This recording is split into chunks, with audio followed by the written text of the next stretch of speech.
In the vast expanse of the Pacific Ocean during World War II, where steel titans clashed beneath tropical skies and the fate of nations hung in the balance, one modest destroyer escort would accomplish what no other warship in naval history had achieved before or since. This is the extraordinary tale of the USS England, a vessel that in just 12 days would sink 6 enemy submarines, establishing a record so remarkable that it remains unmatched to this day. Between May 19th and May 31st, 1944, this single American warship would systematically hunt down and destroy an entire line of Japanese submarines, changing the course of naval warfare and demonstrating the deadly effectiveness of new anti-submarine technology. The story of USS England is not merely a tale of technological superiority or tactical brilliance, but a profound testament to the convergence of human courage, intelligence breakthrough, and innovation under the most extreme conditions imaginable. The story begins not with thunderous guns or dramatic sea battles, but in the quiet, methodical work of American codebreakers operating from a nondescript building in Pearl Harbor. On May 13, 1944, the Fleet Radio Unit Pacific, known as FRUPAC, and the successor to the legendary Commander Joseph Rochefort's Station Hypo, intercepted a routine Japanese radio transmission. The message, sent from the submarine I-16 to the commander of Japanese Submarine Division 7, contained what seemed like mundane operational details: an estimated time of arrival off Bougainville in the Solomon Islands, scheduled for 2200 hours on May 22nd. But to the trained eyes of American intelligence officers, this intercepted message represented something far more valuable: an opportunity to strike at the heart of Japan's underwater fleet. The intelligence operation that made England's success possible had its roots in years of painstaking work by American cryptanalysts. Since the early days of the war, teams of mathematicians, linguists, and puzzle solvers had laboured in secrecy to break Japanese naval codes. Their work, conducted in windowless rooms filled with IBM tabulating machines and mountains of paper, had already contributed to American victories at Midway and in the Solomon Islands. But never before had decoded intelligence been used so directly and effectively in anti-submarine warfare. The process of breaking the Japanese naval code JN-25 required not just mathematical brilliance, but also deep cultural understanding and linguistic expertise. Each message had to be intercepted, recorded, analysed for patterns, and painstakingly decoded using techniques that combined mechanical computation with human intuition. The decoded intelligence was immediately transmitted through secure channels to the Third Fleet, and from there to Commander Hamilton Haines, who commanded Escort Division 39 stationed at Tulagi in the Solomon Islands. Haines was a veteran destroyer commander who had seen action in the Atlantic before being transferred to the Pacific. His experience hunting German U-boats would prove invaluable in the coming engagement. Haines wasted no time in organising a response. He ordered the formation of a 3-ship hunter-killer task group, selecting the best anti-submarine vessels available for this critical mission. The group would consist of 3 Buckley-class destroyer escorts: USS George, under the command of Lieutenant Commander Fred W. Just; Raby, DE-698, commanded by Lieutenant Commander James Scott; and USS England, DE-635, led by Lieutenant Commander Walton B. Pendleton. England was temporarily detached from Escort Division 40 at Purvis Bay on Florida Island to join this urgent mission. All 3 ships departed Purvis Bay on May 18, 1944, with Commander Haines embarked aboard George as the officer in tactical command. The selection of these 3 ships was no accident. Each had been specifically equipped and trained for anti-submarine warfare, and their crews had spent months perfecting their skills in the dangerous waters around the Solomon Islands. The ships had worked together before, developing the teamwork and communication protocols that would prove essential in the coordinated attacks to come. Their crews, though young and relatively inexperienced in combat, had been drilled relentlessly in sonar operation, attack procedures, and damage control. This preparation would soon pay dividends beyond anyone's imagination. But this submarine hunt was part of a much larger strategic picture unfolding across the Pacific. That same day, the task force departed. Additional radio intelligence revealed a disturbing development. The Japanese were establishing a scouting line of 7 submarines, designated the NA Line, stretching between the Admiralty Islands north of New Guinea and Truk in the Caroline Islands. This submarine picket line was positioned directly across the route that American carriers were expected to use in their next major operation. The Japanese High Command was anticipating new Allied landings, but remained uncertain about the target. Would it be the Marianas, the Western Caroline Islands, or the western end of New Guinea?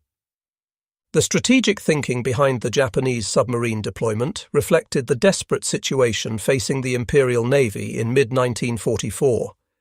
With their carrier force decimated and their island bases increasingly isolated, submarines represented one of the few remaining tools for gathering intelligence and potentially disrupting American operations.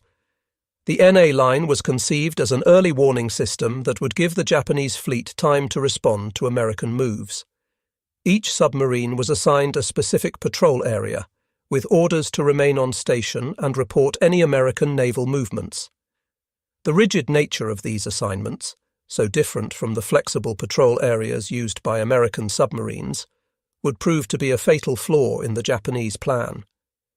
The Japanese strategic planners, analyzing recent American carrier strikes supporting General Douglas MacArthur's westward advance along New Guinea's northern coast, concluded that Western New Guinea was the most likely target.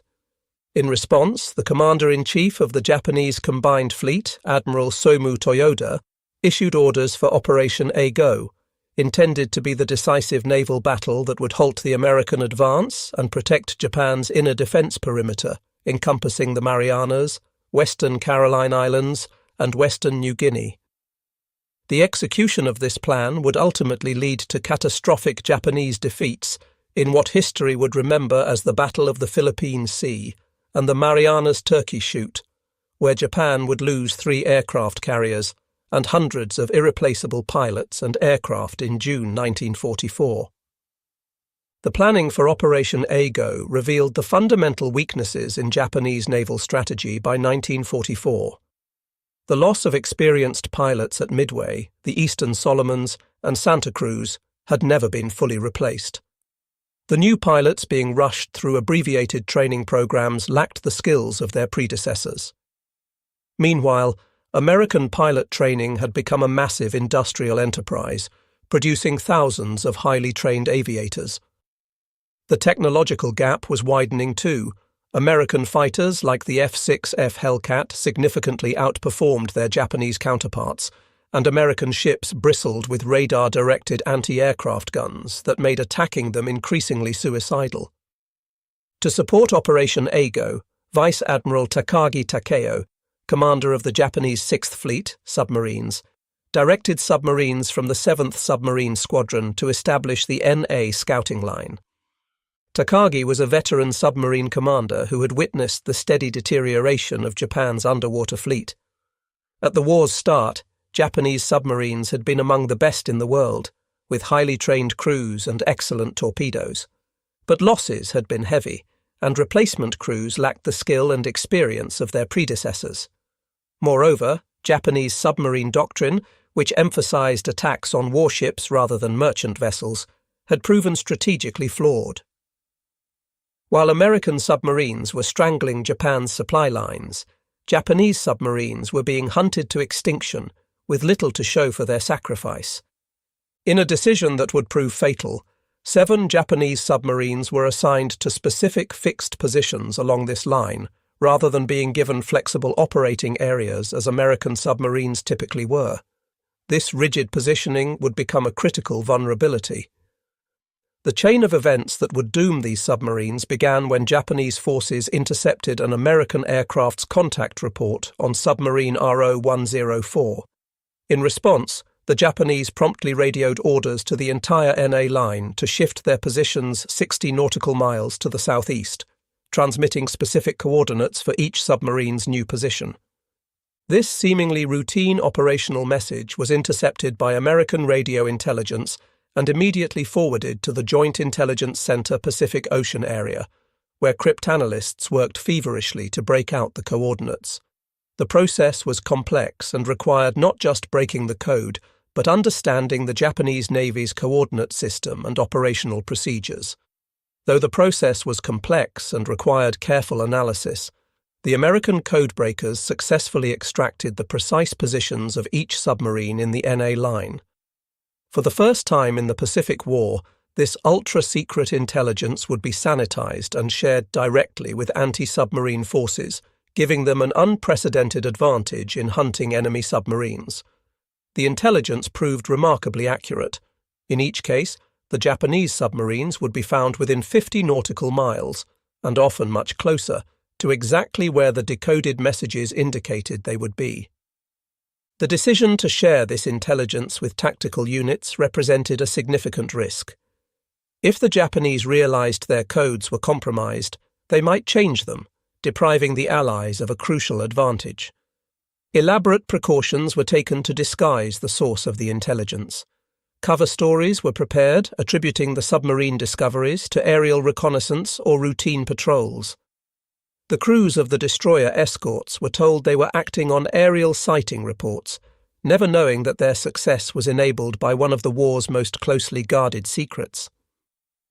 The 3 destroyer escorts of the hunter-killer group were all relatively new Buckley-class vessels, part of a massive wartime construction program that would eventually produce 154 of these specialized anti-submarine warships, with 148 completed and some serving with the British Royal Navy under Lend-Lease. The Buckley class represented a compromise between capability and mass production. Smaller and less expensive than fleet destroyers, they could be built quickly in commercial shipyards by workers with limited experience. Yet they packed enough firepower and anti-submarine equipment to be deadly submarine hunters. Their diesel-electric propulsion system, while limiting their top speed, gave them exceptional range and the ability to operate for extended periods without refueling. Each ship had been named to honor a fallen hero, carrying forward the legacy of American servicemen who had made the ultimate sacrifice. This naming tradition served not just to honor the dead, but to inspire the living. The crews of these ships knew they sailed under the names of heroes, and this knowledge instilled a sense of duty and determination that went beyond normal military obligation. USS George bore the name of Seaman Second Class Eugene F. George, who had been posthumously awarded the Navy Cross for his heroic actions as an anti-aircraft gunner aboard the heavy cruiser USS San Francisco during the brutal naval battle of Guadalcanal on November 12, 1942. The battle off Guadalcanal had been one of the most savage surface engagements of the war, fought at point-blank range in the darkness with ships firing at each other based on muzzle flashes and shadowy silhouettes. When a damaged Japanese G-4M Betty bomber, already aflame from San Francisco's anti-aircraft fire, deliberately aimed for the cruiser's gun positions in a suicide attack, Seaman George and his fellow gunners stood their ground, continuing to fire at the approaching aircraft until the very moment of impact. The bomber crashed into San Francisco's bridge structure, killing Admiral Daniel Callahan and his staff, but George and his gun crew never wavered. George and several other San Francisco gunners who died at their posts that day were awarded the Navy Cross, and ships were named in their honor. USS Raby was named for Rear Admiral James Joseph Raby, who had earned the Navy Cross during World War I while commanding transatlantic convoy operations, including the very first convoy to cross the Atlantic under American escort.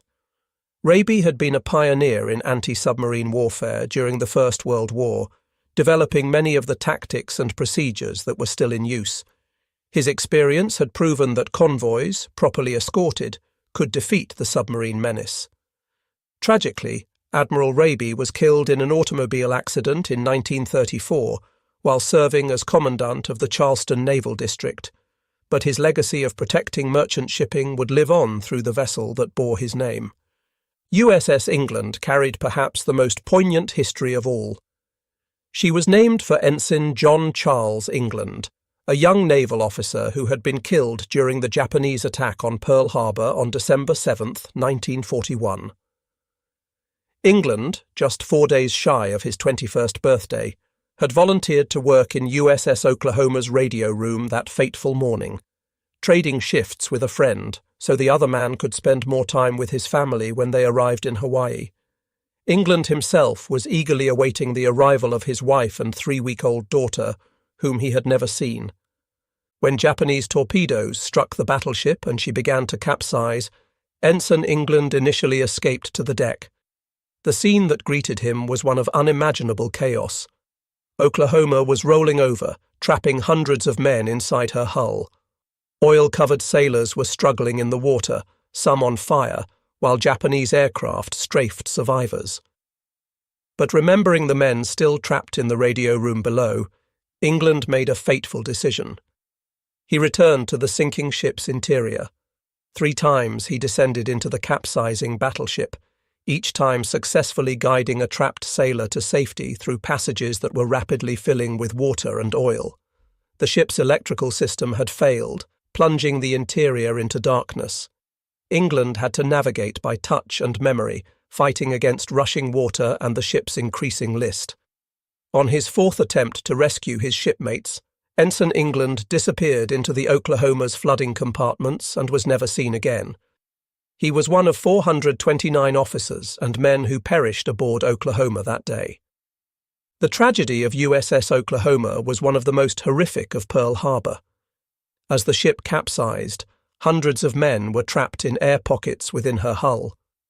For days after the attack, salvage workers could hear tapping from inside the ship as trapped sailors signaled for help. Heroic efforts were made to cut through the hull and rescue survivors, and 32 men were eventually saved. But for most, including Ensign England, there would be no rescue. Initially buried among the unknown casualties at Punchbowl National Cemetery in Hawaii, Ensign England's remains would not be identified until 2016, when advances in DNA technology finally allowed him to be returned home to Colorado Springs, where he was reburied next to his parents. Though he received only a Purple Heart for his sacrifice, his extraordinary heroism in repeatedly risking and ultimately giving his life to save others would be commemorated through not 1 but 2 warships bearing his name, DE-635 and the later guided missile cruiser CG-22. The Buckley-class destroyer escorts were purpose-built submarine hunters, armed with 3 3-inch guns for surface action but optimized for anti-submarine warfare. Their main battery, while adequate for defense against aircraft and surface craft, was deliberately kept light to save weight and cost. The real striking power of these ships lay in their anti-submarine armament. Their arsenal included 1 triple bank of 21-inch torpedoes, 2 stern-mounted depth-charge racks, 8 K-gun depth-charge projectors that could hurl charges to either side of the ship, and most importantly, 1 Mark 10 Hedgehog anti-submarine mortar. It was this last weapon that would prove decisive in the coming battles. The development of specialized anti-submarine vessels like the Buckley class reflected hard-learned lessons from the Battle of the Atlantic. There, German U-boats had come perilously close to severing Britain's lifelines.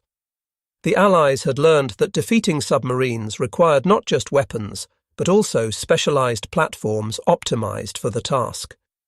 These ships needed long range to escort convoys across vast ocean distances, good seakeeping abilities to operate in rough weather, and sophisticated detection equipment to find submerged submarines. The Buckley class incorporated all these requirements in a package that could be mass-produced in American shipyards. The Hedgehog represented a revolution in anti-submarine warfare, addressing fundamental flaws that had plagued submarine hunters since World War I. Developed by the British Directorate of Miscellaneous Weapons Development in 1941 and first deployed in 1942, the Hedgehog had only recently become widely available to American forces in late 1943. The weapons development had been driven by desperate necessity during Britain's darkest hours, when U-boats were sinking merchant ships faster than they could be replaced. The weapon consisted of 24 projectiles arranged in 6 rows of 4, mounted on a trainable platform that could fire them in an elliptical pattern, 200 to 300 yards ahead of the attacking ship. Each projectile weighed 65 pounds, with a 35-pound charge of TNT or Torpex explosive. The projectiles would be fired in a carefully timed sequence so that all 24 would impact the water simultaneously, creating a deadly pattern approximately 140 feet by 120 feet in area. The name Hedgehog came from the weapon's appearance when loaded. The spigot mortars protruding from the launcher resembled the spines of the small mammal. But there was nothing small about the weapon's impact on naval warfare. It represented a fundamental shift in how surface ships attacked submarines, solving problems that had bedeviled naval tacticians for decades. What made the Hedgehog revolutionary was its contact-fused warheads. Unlike traditional depth charges, which detonated at preset depths using hydrostatic fuses regardless of whether they were near a submarine, each Hedgehog projectile would only explode on direct contact with a solid object. This fundamental difference provided several crucial advantages that would prove decisive in the battles ahead. First, the success or failure of an attack was immediately apparent. If one or more projectiles hit a submarine, there would be explosions. If all missed, there would be silence. Ship commanders no longer had to wait 20 minutes or more, scanning the surface for oil or debris to determine if their attack had succeeded. The Hedgehog could be reloaded in approximately 3 minutes, allowing for rapid follow-up attacks if the first salvo missed. This quick reload time was critical. Submarines that survived the first attack often escaped during the long reload times required for traditional depth charge attacks. Second, and perhaps most importantly, the Hedgehog solved the problem of sonar blindness that had long plagued anti-submarine forces. Traditional depth charges created massive underwater explosions whether they hit their target or not, and these detonations would deafen the attacking ship's sonar for many minutes, creating sound disturbances that could take up to 15 minutes to dissipate. During this period of acoustic blindness, submarines could often escape undetected. The concussion from depth charges also created a barrier of turbulent water and air bubbles that reflected sonar pulses, making tracking impossible.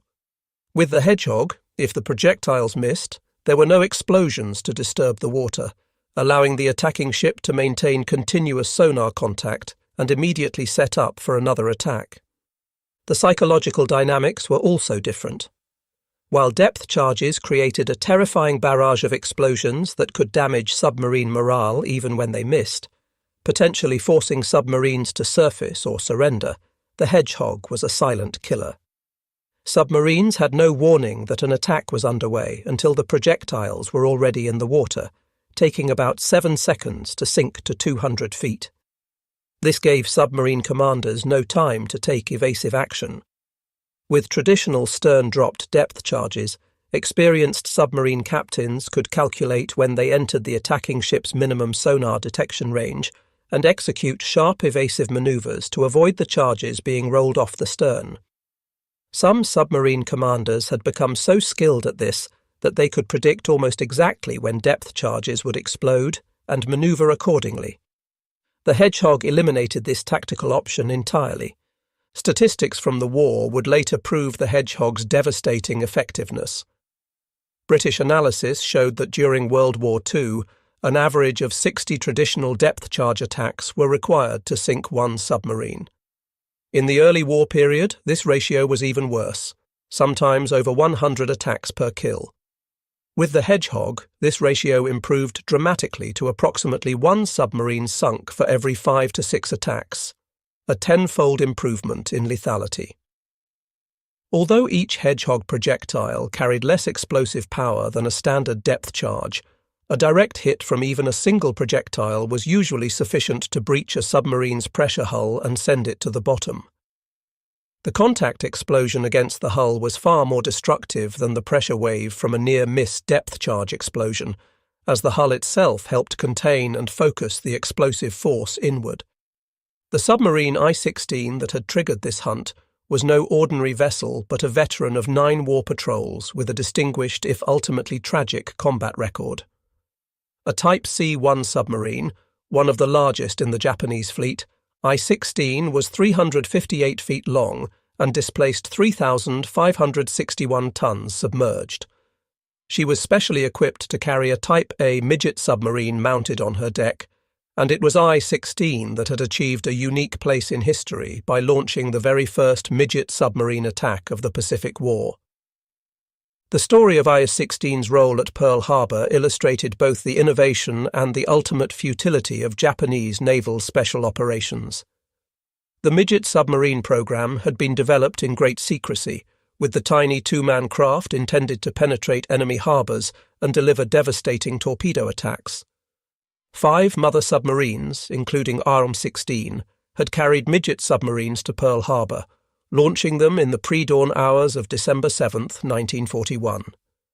Under the command of Lieutenant Junior Grade Yokoyama Masaharu, I-16's midget submarine had been launched at 0042, several hours before the Pearl Harbor air attack, attempting to penetrate the harbor defenses and attack American warships from within. The fate of these midget submarines revealed the gap between Japanese ambition and reality. Though Yokoyama's craft never returned and his fate remained unknown, I-16 received radio transmissions believed to be from his midget on the afternoon of December 7th reporting a successful attack, and another early on December 8th indicating the craft could not navigate. Post-war analysis suggested that none of the midget submarines successfully attacked American ships at Pearl Harbor.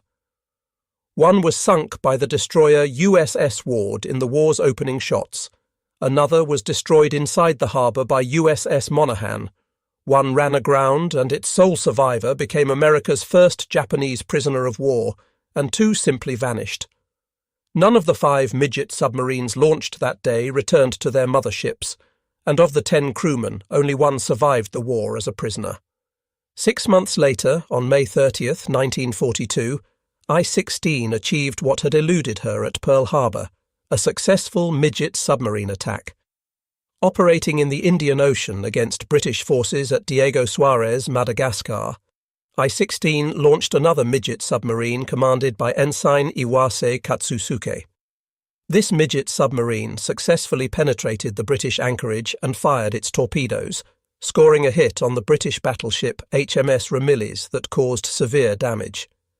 The 29,150-ton battleship, a veteran of World War I, took on 1,800 tons of water and was nearly lost. Though Ramillies survived thanks to excellent damage control and would go on to bombard German positions during D-Day, the attack demonstrated I-16's capability for launching devastating surprise attacks. The midget submarine also sank the tanker British Loyalty before being lost with its crew.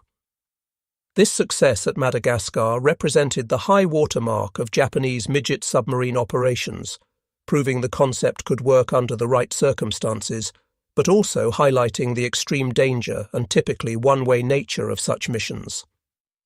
During the Guadalcanal campaign, I-16 conducted multiple resupply runs to isolated Japanese garrisons and launched additional midget submarine attacks.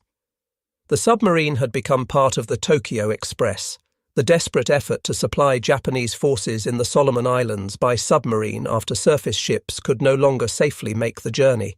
On November 28, 1942, she launched midget HA-10, which successfully torpedoed the American cargo ship USS Alchiba, forcing her to beach herself to avoid sinking. Alchiba, loaded with aviation fuel and ammunition, burned for days but was eventually salvaged. I-16 subsequently covered the Japanese evacuation of Guadalcanal in early 1943 and continued supply runs to bypassed garrisons in New Guinea. She had survived an air attack in December 1943 that caused light damage, but her luck was about to run out.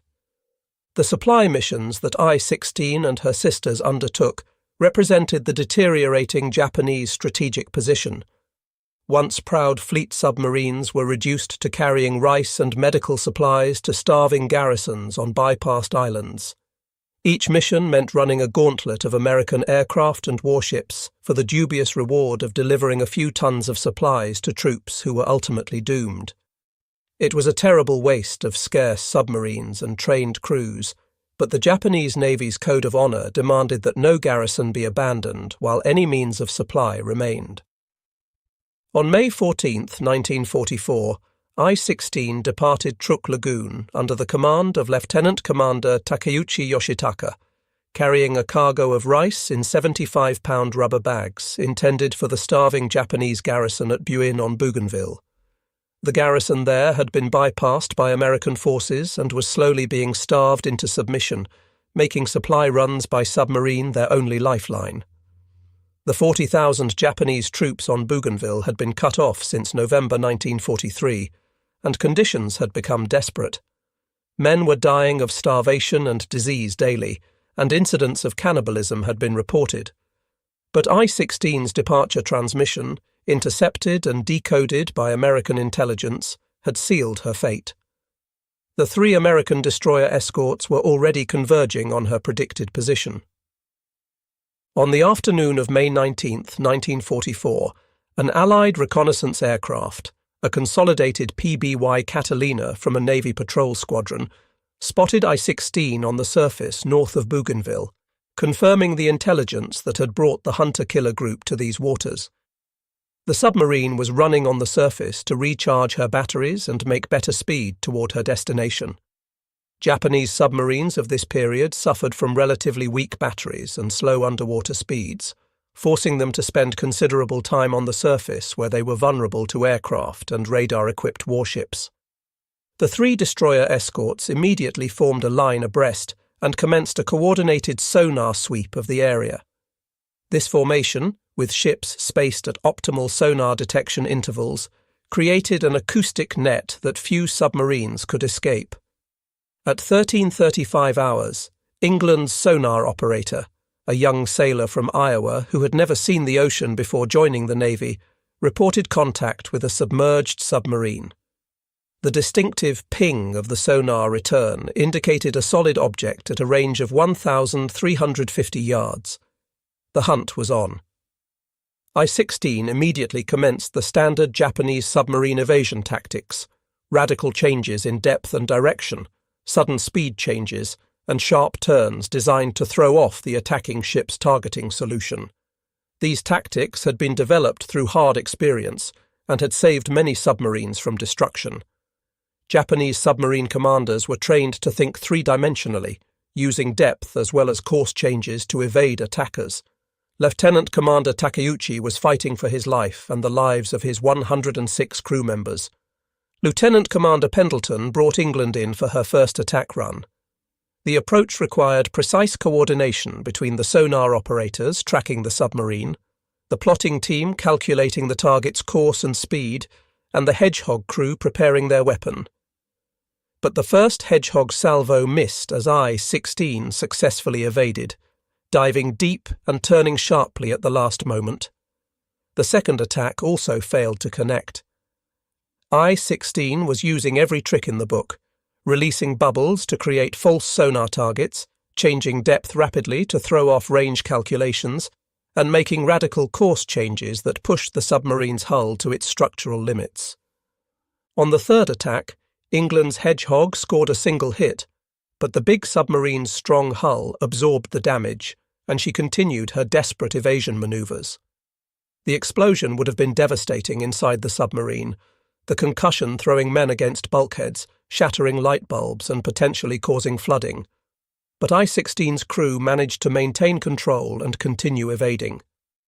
Japanese damage control training was excellent, and submarine crews were drilled relentlessly in dealing with battle damage. Pendleton, demonstrating remarkable persistence and tactical skill, set up for a fourth attack, which again missed the violently manoeuvring submarine. By now, the hunt had been going on for over an hour. The tension aboard England was palpable. The crew knew they had a submarine trapped but couldn't deliver the killing blow. In the plotting room, officers worked frantically to predict I-16's next move. The sonar operators strained to maintain contact as the submarine dove deeper, approaching the thermal layers where temperature differences in the water could hide it from sonar. But on the fifth attack run, England's Hedgehog crew had learned from their previous attempts.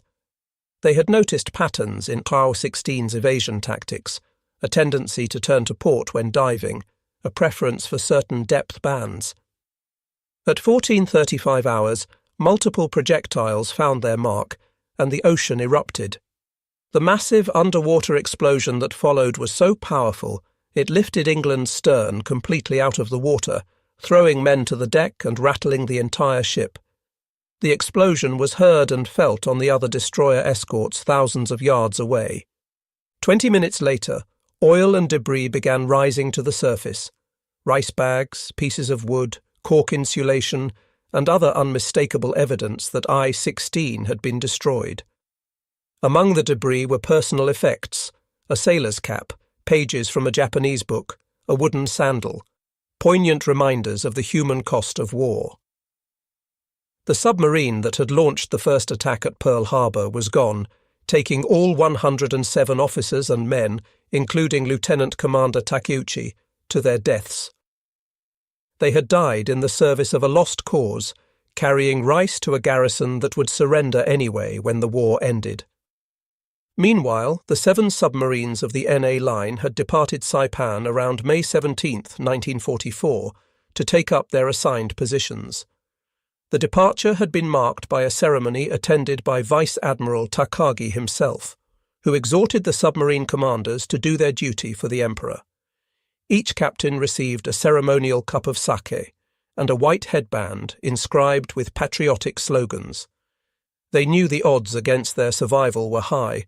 American anti-submarine capabilities had improved dramatically since the war's early days. All 7 were RO-class boats, Type RO-100 submarines that were much smaller than I-16. Originally designed for coastal defence, these 760-ton boats were armed with 4 torpedo tubes in the bow, carrying 8 torpedoes total, plus a 76mm deck gun. The design reflected pre-war Japanese naval thinking that emphasized quality over quantity, resulting in submarines that were well built but too few in number and lacking the mass production advantages that made American submarines so effective. Most were equipped with Type 22 radar detectors, but lacked radar themselves, making them poorly suited for the reconnaissance mission they had been assigned. Their job was to spot American carrier forces and report their movements, but without radar, they would have to spend dangerous amounts of time on the surface using visual lookouts. Of the 20 Type RO-100 submarines Japan would build during the war, not a single one would survive to see the surrender. The first submarine of the NA line to meet its fate was RO-106. This submarine had already compiled a notable war record. On July 18, 1943, during operations in the Solomon Islands, RO-106 had torpedoed the American tank landing ship LST-342 in Blanche Channel near New Georgia. The torpedo detonated the LST's ammunition stores, causing a catastrophic explosion that blew the ship in half. The stern section sank immediately, while the forward section remained afloat long enough to be towed to shore. Among the 121 men killed were the ship's entire mess division of African-American stewards and cooks, as well as the renowned artist Lieutenant Commander McClelland Barclay, who had created many of the war's most famous recruiting posters before volunteering for combat duty. RO-106 had survived serious damage from airdropped depth charges in October 1943 and returned to service after repairs. In the pre-dawn darkness of May 22, 1944, at 0350 hours, George's radar operator detected a surface contact that proved to be RO-106. The submarine was running on the surface, recharging batteries under the cover of darkness, a necessary but dangerous operation that left submarines vulnerable to radar-equipped enemies. George illuminated the submarine with a 24-inch searchlight, catching her completely by surprise. Her E-27 radar detector had failed to function, leaving her blind to the approaching destroyer escort. The powerful beam of light would have been blinding to the submarine's bridge watch, who had been using night vision to scan for enemies. Despite the surprise, RO-106's crew reacted quickly, crash diving beneath the surface before George could bring her guns to bear. The submarine's officer of the deck ordered an emergency dive, and within seconds the bridge was cleared and the submarine was heading under. The dive took less than 40 seconds, well within Japanese Navy standards, but it wasn't fast enough to completely escape. George launched a Hedgehog attack at 04:15, but missed the frantically evading submarine. At 04:25, England gained sonar contact on RO-106 as she attempted to escape. The submarine was making turns for 8 knots, zigzagging violently while changing depth. England's first Hedgehog attack missed, but then the submarine made what may have been a fatal tactical error. RO-106 reversed course and turned bow on to England, possibly attempting to fire torpedoes at her attacker. This manoeuvre, however, presented a perfect target for the Hedgehog. Not understanding how the new weapon system worked, that it fired ahead rather than being dropped over the stern, the submarine commander had inadvertently positioned his boat directly in the Hedgehog's kill zone. England's second attack scored at least 3 direct hits. The explosions would have been catastrophic inside the submarine. The hull breached in multiple places, water rushing in at tremendous pressure, electrical systems shorting out in showers of sparks. The submarine broke up immediately, her pressure hull collapsing as she plunged toward the ocean floor. RO-106 was lost with all 49 hands. The entire action, from first radar contact to the submarine's destruction, had taken just 36 minutes.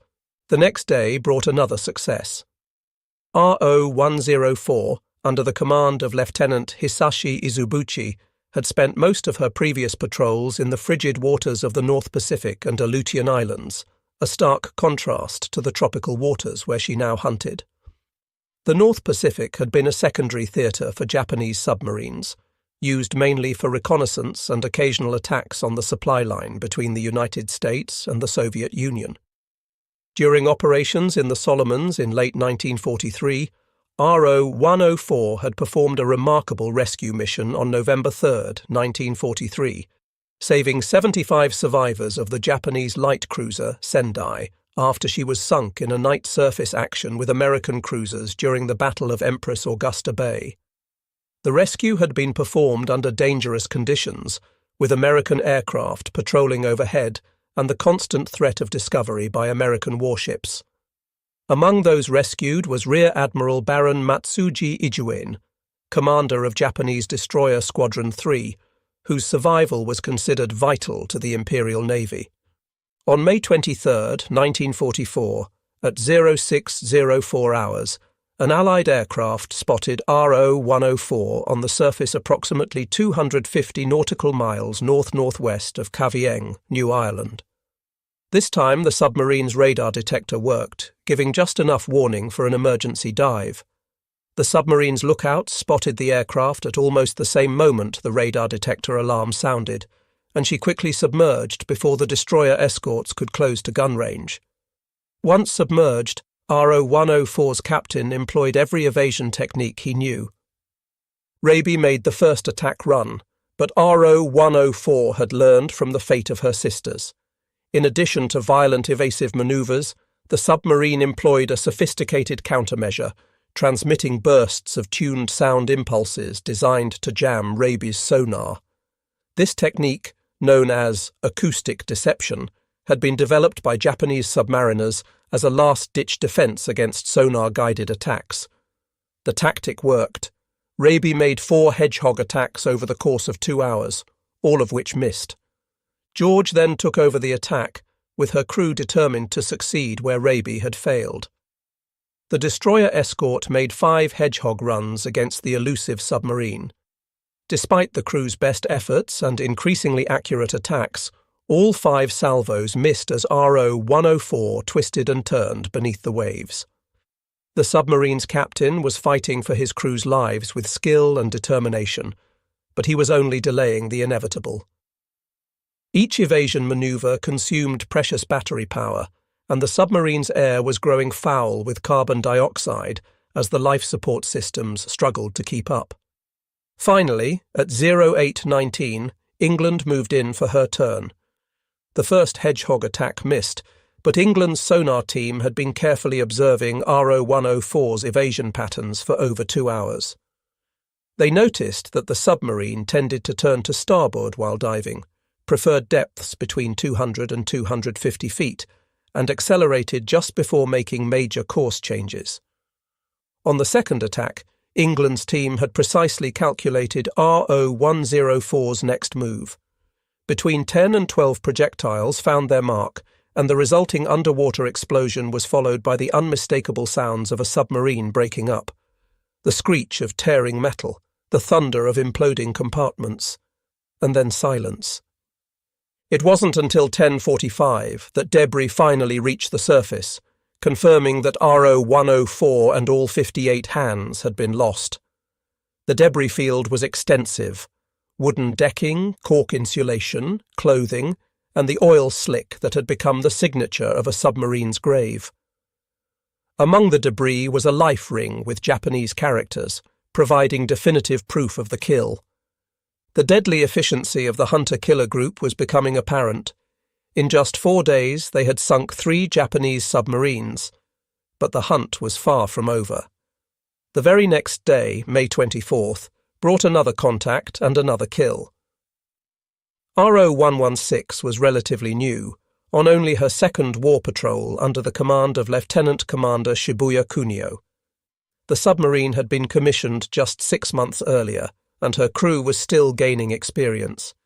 Many were recent graduates of the submarine school at Kure, young men who had joined the Navy filled with dreams of glory, but were now facing the harsh reality of a war Japan was losing. At 1200 hours, George gained radar contact at the remarkable range of 17,000 yards, nearly 10 miles, approximately 225 nautical miles north-northwest of Kavieng. This exceptional detection range was due to ideal atmospheric conditions that enhanced radar propagation.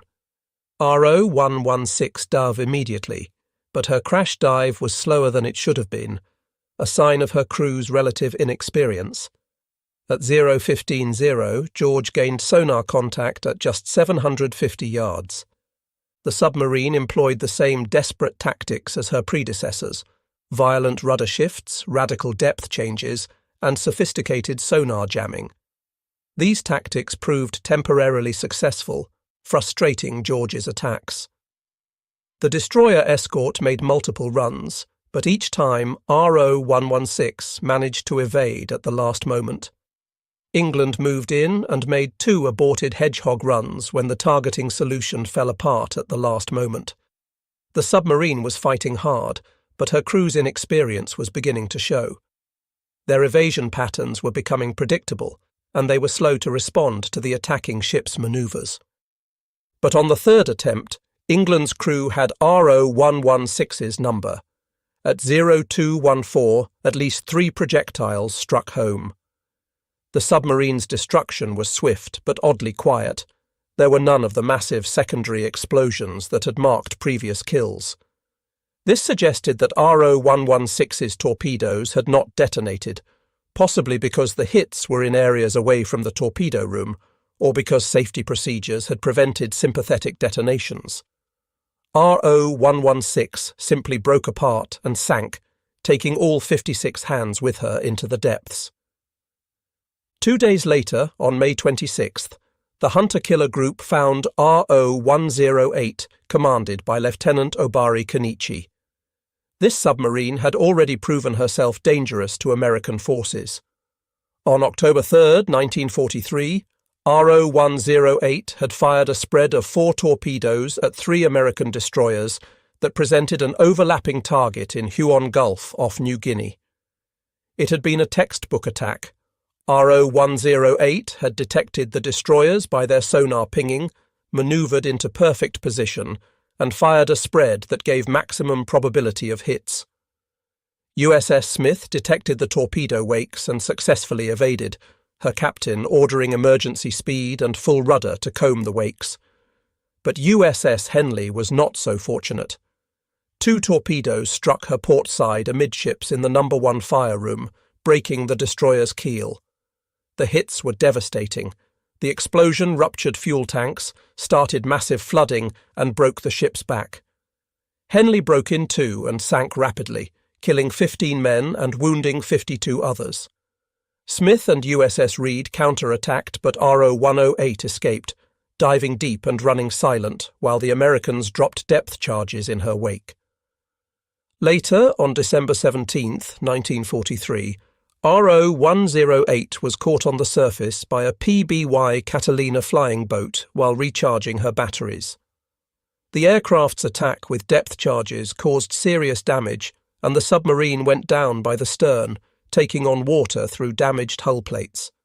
But somehow her crew managed to save her through heroic damage control efforts, working in flooded compartments to shore up bulkheads and patch leaks.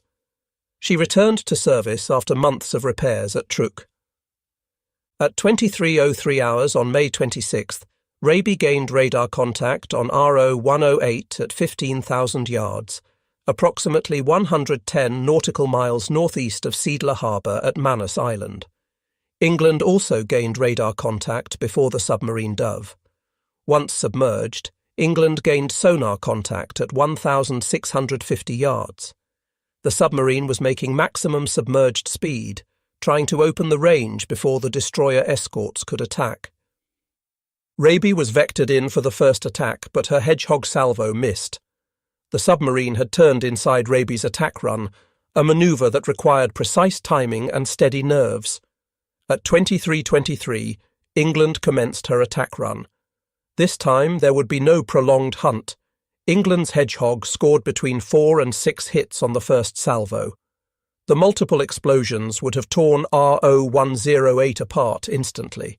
The submarine's hull, already weakened by her previous battle damage, couldn't withstand the multiple direct hits. RO-108 went down with all 53 hands. By now, Japanese naval intelligence was becoming alarmed. On May 27, 1944, the Japanese Sixth Fleet intercepted and decoded American naval communications, indicating several submarines had been sunk north of the Admiralty Islands. The American reports were described by Japanese intelligence as increasingly jubilant in tone. The Japanese Radio Intelligence Service, though not as successful as its American counterpart, was still capable of intercepting and partially reading American communications.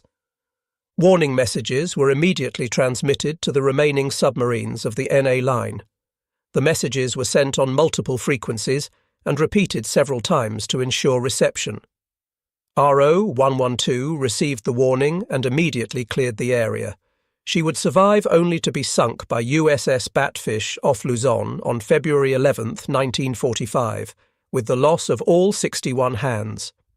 RO-109 also received the warning and escaped the killing zone, though she too was living on borrowed time. She would be sunk by the destroyer transport USS Horace Base off Okinawa on May 7, 1945, with all hands lost. But RO-105, under the command of Lieutenant Junichi Inoue, either never received the warning or, for reasons that will never be known, chose to remain at her assigned position. Perhaps her radio was damaged, or perhaps her captain felt duty-bound to maintain his station regardless of the danger. The submarine had sortied from Saipan on May 14, 1944, with the commander of Japanese Submarine Division 51, Captain Ryanosuke Kato, embarked, adding even more pressure to remain on station. The presence of a division commander aboard would have made it virtually impossible for Lieutenant Inoue to abandon his patrol area without explicit orders. During previous patrols, RO-105 had several close calls. On August 12, 1943, she had narrowly avoided 2 torpedoes fired by USS Tarpon in a stern shot through violent evasive action. The American submarine had achieved perfect firing position, but RO-105's lookouts had spotted the torpedo wakes just in time. In September 1943, she had fired torpedoes at the light cruiser USS Columbia, but missed when the cruiser detected the torpedoes and evaded. She had also rescued several downed Japanese aviators at various times, earning the gratitude of the Naval Air Service. These rescues were dangerous operations, requiring the submarine to surface in daylight near enemy-controlled territory. After sinking RO-108, the 3 destroyer escorts had to replenish their heavily depleted stocks of Hedgehog projectiles. They proceeded to Seidler Harbour at Manus in the Admiralty Islands, where they quickly loaded ammunition and supplies. The replenishment was done with urgency. Everyone knew there were still enemy submarines out there, and every hour spent in port was an hour the submarines could use to escape or attack American forces. Upon departing, they joined a larger hunter-killer task group that had arrived in the area, centered on the escort carrier USS Hoggett Bay, and including the destroyers USS Hazelwood, USS Heermann, USS Hole, and USS McCord, plus the destroyer escort USS Spangler. The arrival of the carrier group added air power to the hunt, with Hoggett Bay's aircraft able to search vast areas of ocean and vector surface ships to submarine contacts. During the night of May 30th to 31st, Hazelwood gained radar contact on what would prove to be RO-105. The submarine immediately dove and commenced evasive maneuvers that would continue for the next several hours in one of the most prolonged submarine hunts of the war. RO-105's captain pulled every trick in the book in his desperate fight for survival. The submarine discharged debris to create false sonar targets, released oil slicks to simulate damage, and executed maneuvers so violent that they pushed the boat's hull to its structural limits. The hunt continued through the night, with multiple ships taking turns attacking. Hazelwood gained sonar contact and dropped conventional depth charges, the explosions sending geysers of water high into the air, but without apparent effect on the submarine. The depth charges were set for various depths, trying to bracket the submarine, but RO-105 managed to avoid lethal damage. George made several Hedgehog attacks and may have scored 3 hits with 1 salvo, yet incredibly, the submarine continued manoeuvring and fighting. The hits would have caused damage and casualties aboard RO-105, but her crew managed to maintain watertight integrity and continue evading.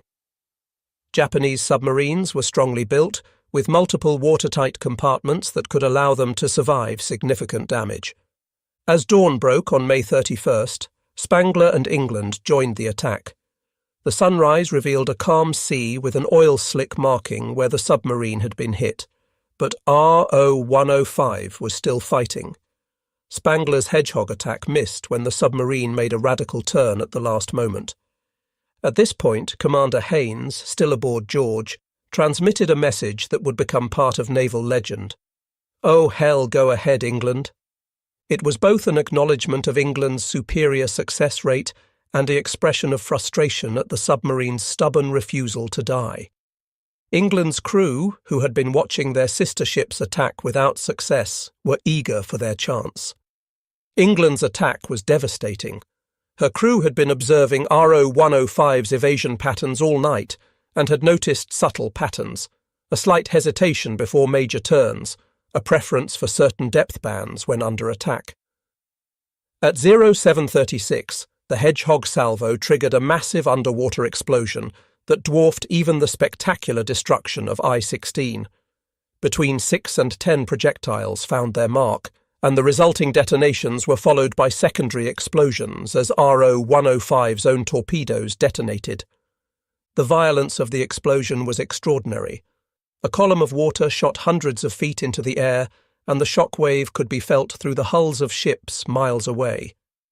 RO-105 was literally blown apart, with Captain Cato and all 55 hands killed instantly. The oil slick that rose to the surface spread for miles, mixed with debris that included recognizable pieces of the submarine's hull, wooden decking, and personal effects of the crew. It was a grim reminder of the totality of destruction that modern naval warfare could inflict.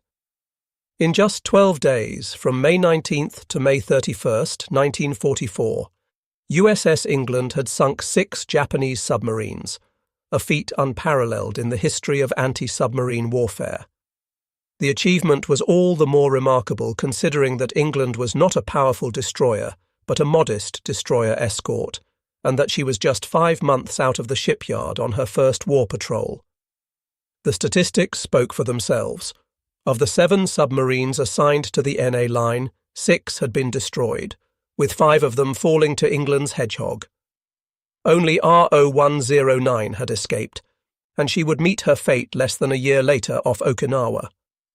The impact of England's success rippled far beyond the immediate tactical victory. Upon learning of the achievement, Chief of Naval Operations Admiral Ernest J. King sent a message that carried the weight of a promise. There'll always be an England in the United States Navy. The message was both a recognition of the ship's unprecedented achievement and a tribute to Ensign John C. England, whose heroic sacrifice at Pearl Harbor had inspired the crew. The crew of England was awarded the Presidential Unit Citation, one of only 3 destroyer escort crews in World War II to receive this honor.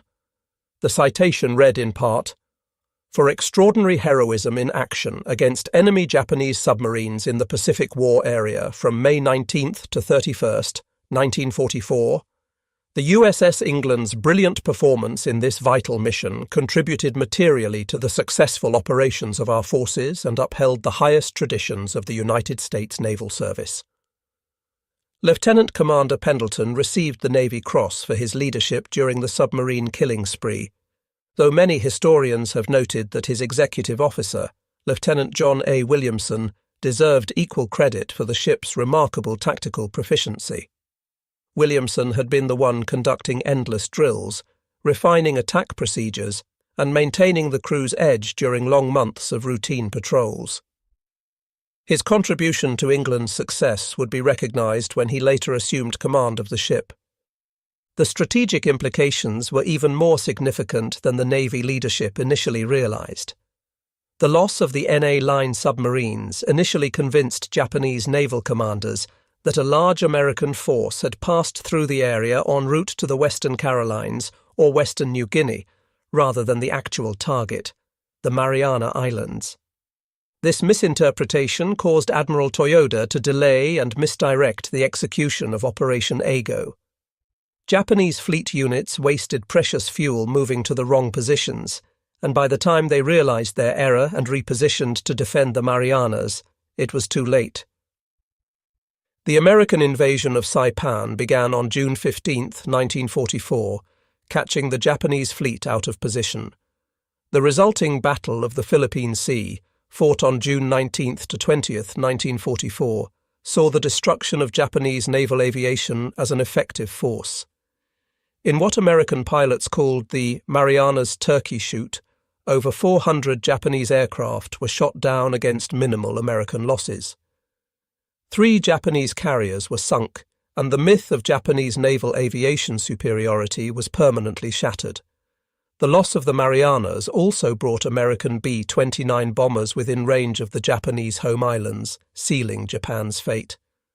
Although the US Navy attempted to keep England's success secret to protect the source of the intelligence that had made it possible, Japanese naval intelligence correctly deduced that the loss of the submarines was due to American radio intelligence. Internal Japanese reports acknowledged that their codes had been compromised, yet incredibly, they persisted in believing that their main naval codes remained secure. This denial would cost them dearly in the remaining year of the war, as American codebreakers continued to read Japanese messages and direct American forces to intercept Japanese ships and submarines. The story of USS England ultimately transcends its specific historical moment to become something universal, a testament to human ingenuity, courage, and determination in the face of mortal danger. It reminds us that in the darkest hours of conflict, when nations clash and the fate of millions hangs in the balance, ordinary people can rise to meet extraordinary challenges and, in doing so, write their names indelibly in the annals of history. The crew of USS England did exactly that in May 1944, and their achievement will be remembered as long as naval history is studied and tales of courage at sea are told.